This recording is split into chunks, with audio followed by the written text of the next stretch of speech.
Folks, it's officially August.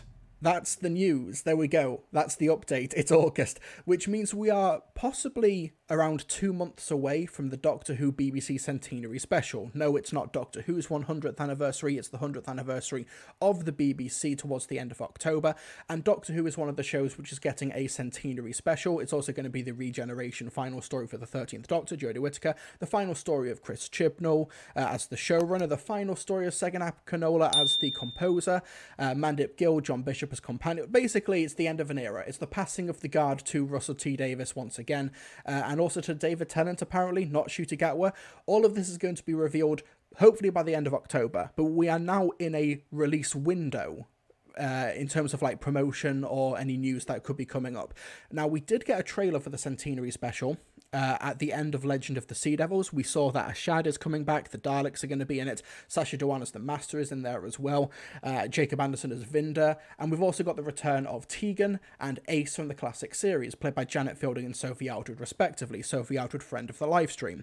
So, since that trailer drop at the end of Easter for Legend of the Sea Devils, we've not heard anything at all, and we don't have a title for the story yet, we don't have any more information in terms of casting, or anything else regarding the Centenary special. And I've seen some frustration over the past couple of days specifically about fans just saying that we want this to be promoted, we want the general public to know about this, we want the show to have a really big last hurrah in terms of viewing figures, lots of people watching it, lots of people talking about it, and I completely understand that sentiment. 100%. I also think that that sentiment is coming from people who grew up during like the Russ T Davies and the early Stephen Moffat era, where the BBC had a much bigger budget and could do these big marketing campaigns. Now, I also think that there's a big difference between marketing a series and marketing just a one-off special. For example, Series 4 of Doctor Who, loads of great trailers. There's the iconic Campfire trailer. You've got some great cut trailers. There was the mid-series trailer as well. Great posters and promotion for Series 4. Terrific stuff. When you got to the 2009 specials, however, big promotion for the Christmas special, of course, but everything else, Waters of Mars, Planet of the Dead, not really known for their promotional campaigns. Not excusing what's been happening recently, but I do want to put that extra context in there. So when it comes to the Centenary special marketing, we also need to remember, during this cost of living crisis and the BBC budget's being slashed left, right and centre, because they're being affected by it as well, of course, in terms of operating costs. So I think what we need to remember is that the centenary of the BBC is not just going to be the Doctor Who Power Hour, or hour and a half. It's meant to be like a 90-minute special, according to Russ T Davies, who, unironically, has done more to promote the centenary special than Chris Chibnall and the BBC proper during those interviews. So we know that it's like a 90-minute special in October, and that's it. But for the centenary of the BBC, we're also getting specials of Strictly Come Dancing, MasterChef, Horrible Histories, we're getting a Blue Peter documentary, we're getting David Attenborough stuff. Basically, it's going to be a great big massive celebration of the whole broadcaster, not just Doctor Who. And as a result, I think what's going to happen is that the BBC are going to do trailers and that they're going to do news and announcements much closer to the time, at the same time they promote everything else. There's a difference. I know when people say like Stranger Things was promoted, Series 4 of Stranger Things was promoted like a year ago, there was a trailer for that. However, there's a difference between the BBC and Netflix, where the BBC are a much bigger organisation with so many multiple formats, but also for Stranger Things, those trailers for Series 4 ended, the title card said at the end, stream the whole series, catch up on the whole series on Netflix. They're selling a platform. We're talking about promotion for an episode, not promotion from a platform. The only massive issue that I kind of have right now in the lead up to the BBC centenary is this. There's the BBC. The BBC is something that belongs to all. Hashtag this is our BBC. This is a video that has been broadcast across the BBC and is also viewable on YouTube. They put a version up to watch on the 31st of July on the BBC YouTube channel. The only thing that Doctor Who has in this like 2-hour tribute to the BBC's 100th anniversary is like 4 or 5 frames of this 2018 Children in Need clip. Great clip, and I'm glad that, you know, it's here to celebrate that it's not just the people who make content for the BBC and people who make TV shows and the celebrities and stuff, but it's also the kids who get involved in the charity work that gets done through the BBC as well. I get it, but I think that it's very disappointing that the longest running drama that's not a soap opera on TV belongs to the BBC right now, Doctor Who. Tens of millions of audience worldwide, easily one of its biggest revenue generators, and is also at the forefront of its technological advances and its technology and its genre programming and stuff. Doesn't really get any sort of exposure in the This Is Our BBC campaign. That's not very good. That's not poggers, in my opinion. As Russell Chechen says, it's got bloody Ricky Gervais dancing like a prat in The Office, but no Doctor Who in this. Yes, I do not appreciate that.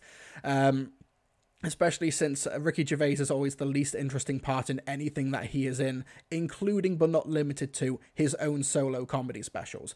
Nathan Smithwaite isn't Doctor Who the biggest BBC show. In terms of, like, its longevity and the amount of episodes and resources that is put into it, probably, I'd say it is. Like, you know, you do get some shows which do have a higher audience figure, like viewership overall, like shows like Line of Duty. And if you were to look at the averages, I'm sure maybe EastEnders is seen by more people than Doctor Who, in the UK at least. But Doctor Who has been consistently on the air for initially 26 years, then it took a break, and now we're talking 17 to 18 years plus now. Like, that's not an insignificant footprint for the BBC and British television. So anyway, it feels like this is missing the forest through the trees, though. When it comes to the trailer, promotion and stuff, obviously some information could be drip-fed, but I understand that then, you know, the BBC probably has some sort of internal mandate. This is not the days of 2008 to 2013 when BBC Doctor Who was able to deal with its marketing, like, in-house. Like, BBC Studios does promotion for BBC shows now, as is my understanding of it. So I think that the BBC has to kind of treat all the shows kind of equally, like, if that makes sense. Like, it can't be promoting stuff 3 or 4 months in advance, but not giving shows like Strictly, or Blue Peter, or Mastermind, or Horrible Histories, or all the other centenary stuff that, like, level of treatment. So, with that out of the way, let's talk about what we learnt this past week with SFX Magazine, who are a sci-fi genre magazine publication. Darren Scott is one of the editors of SFX Magazine, and he was responding to a tweet talking about the latest issue of SFX Magazine being released. They've got a cover there for Andor, the new Star Wars show. And somebody was asking about whether or not there was going to be any coverage of the Centenary Doctor Who special in this next issue. And Darren replies with, "We were planning to, but sadly we couldn't get access in time, so all content subject to change, unfortunately. But we are trying to make something work for the issue out in October." And also TV Zone, who, when it comes to Doctor Who marketing, is a pretty reputable outlet because it does tend to get exclusives. It does tend to get exclusive images that they drop at midnight, and they do teasers with emojis and stuff, saying, on Doctor Who Centenary marketing, literally nobody has any idea, and if anybody did know anything official, they won't be allowed to say. A lot of people from various outlets of all kinds are privately immensely frustrated, not at specific people, but at the strategy. Going to throw these out there as a possibility, obviously not confirmed. Promo pic / poster and title at Edinburgh TV Festival, revealed at part of a wider panel in the BBC Centenary. Trailer on TV before Strictly launch show on Saturday the 17th of September. This is not about being entitled or expecting information, and not necessarily about things like press releases. We're talking about TV mags writing report and previews, not knowing whether to list a Doctor Who as a highlight, licensees not being given concept art for products, etc. So, long-time viewers of the stream will know that a couple of weeks before Doctor Who Flux was broadcast, I talked about exactly the same thing, where in response to John Bishop going on BBC Breakfast and not being able to say anything about the show other than the fact that Dan is a plasterer from Liverpool, something that never even came up in the show, which is, it never ceases to be funny.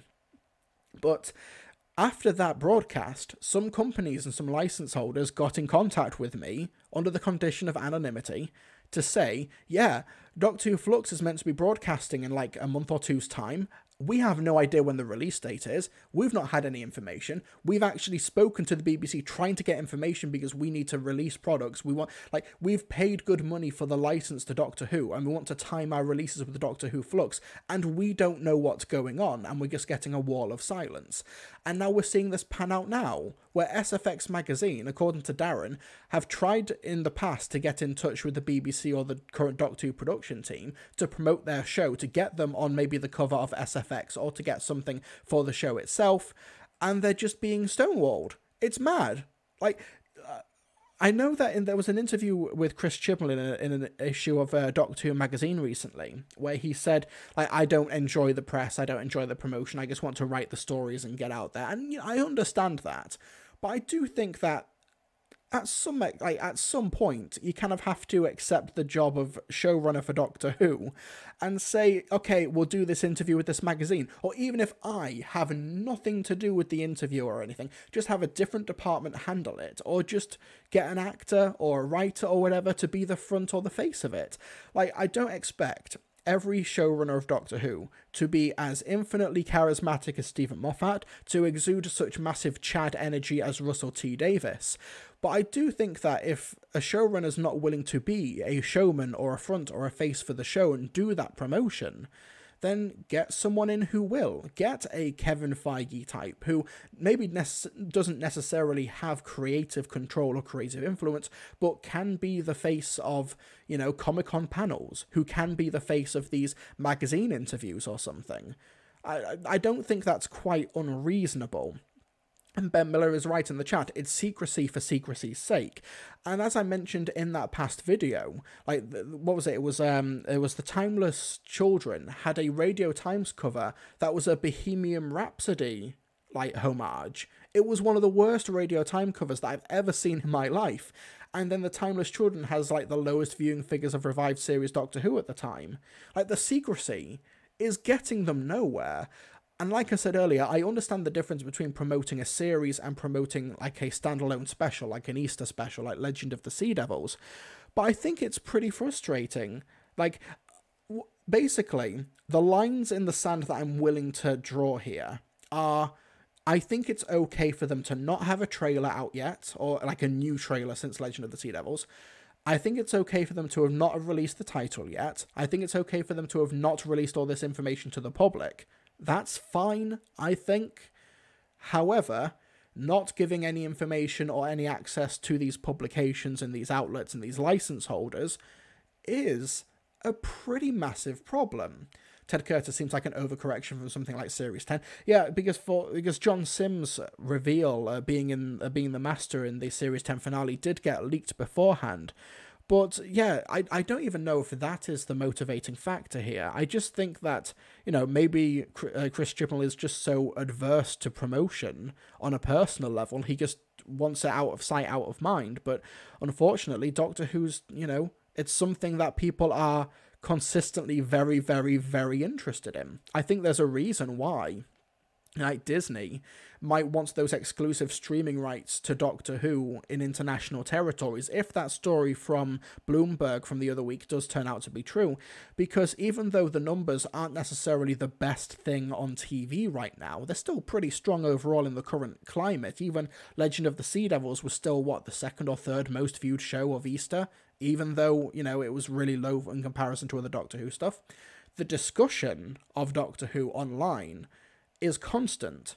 Even when nothing's happening, you see Doctor Who, Daleks, Chibnall, Moffat trending on Twitter all the time, because we're a very vocal fan base, we're a very passionate fan base, and even BBC Studios profit forecasts, the commercial arm of the BBC, we talked about this on stream last time, that they've had an incredibly good year, one of the best on record. And a big part of that was because of the commercial apparatus of Doctor Who, the home media releases, the licensing agreements and stuff. However, if the licenses don't have the information that they want or need in order to promote and make their products and their entertainment, then they're not going to want the license in future. I hope that this hasn't sullied them on having it in future when Ncuti Gat was the Doctor and Russell T Davies is in charge proper and he's hit the ground running. I think it's disappointing.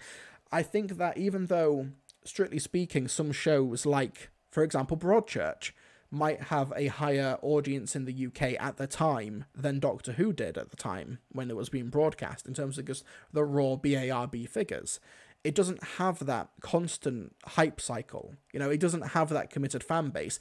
Line of Duty got 15-16 million viewers last year. However, it doesn't have a commercial arm.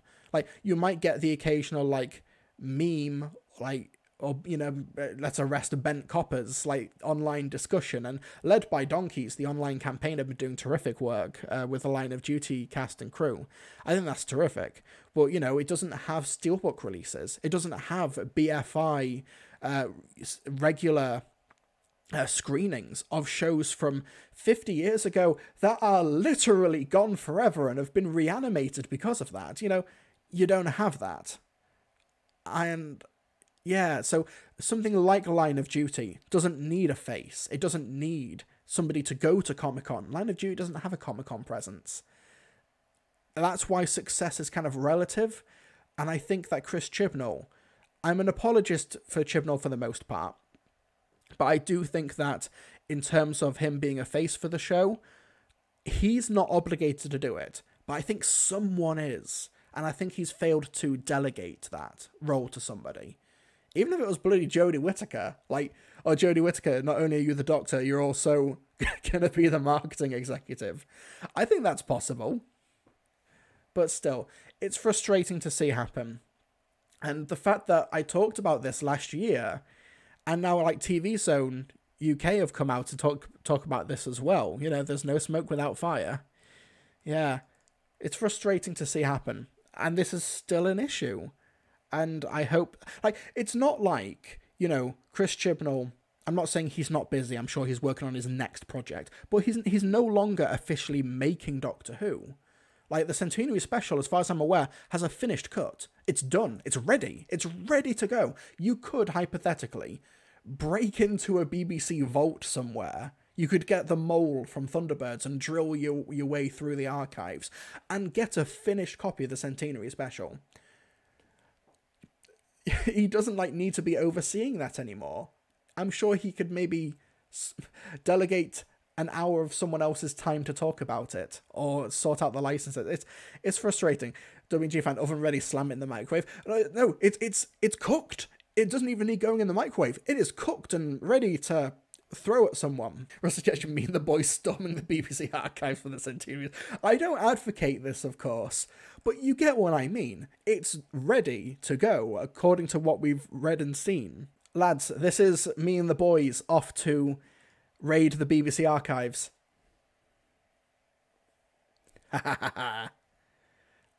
They're so cute, aren't they? This is some of the only surviving footage of the Yeti, and it's lovely. Love it very much.